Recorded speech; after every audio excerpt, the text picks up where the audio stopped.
Yeah, the Civil War is kind of the starting point, but certainly not something we're entirely beholden to. But I think that it was a time period full of sort of kind of the realness of humanity, and religion played a big part in that, and death and violence, and I think that it's been a very sort of a period of time that I've found it easy to sort of find inspiration from. I guess that's why we started there.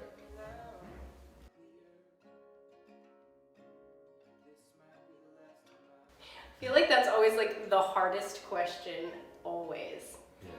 But, which is why I'm going to make you answer it. We always say folk. It usually starts off saying folk music, Americana, indie. I like to say it's folk music played by jazz musicians, which I don't include myself in, but the rest of the band, Geoffrey and our drummer Zach Dunham and our bass player Daniel Bieber, are all studied jazz musicians, which I think, it's like kind of a joke when I like say that, but it's also, I think, deeply like influences the way that we like play folk music. We're not playing a traditional old time or folk. It's, I guess our own interpretation. Yeah. I think both of us come from musical families. Hannah's mom is a singer, and stepdad runs a studio, and my dad's a drummer.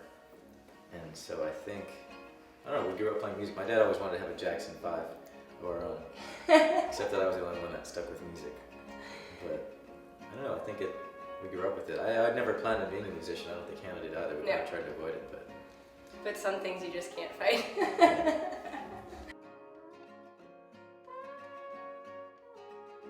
I mean, we're talking to him, like every other day. We're kind of sorting some things out. But yeah, the next record is titled Katniss.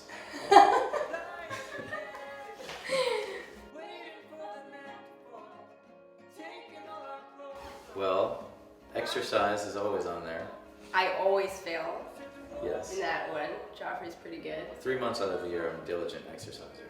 We are constantly making the resolution to cook more at home, which also lasts for about 3 days. And then we stumble down the street in Brooklyn to our favorite place and eat steak and oysters. Mine are always kind of broad. When you get a wish on an eyelash, I find that the more broad you can be, the better chance. So I wish generally for happiness, for good things to happen. I don't really know if that's a resolution though. Well, but it's hard to disprove. It's hard to say that it hasn't happened per se. Yeah, resolve to be happy.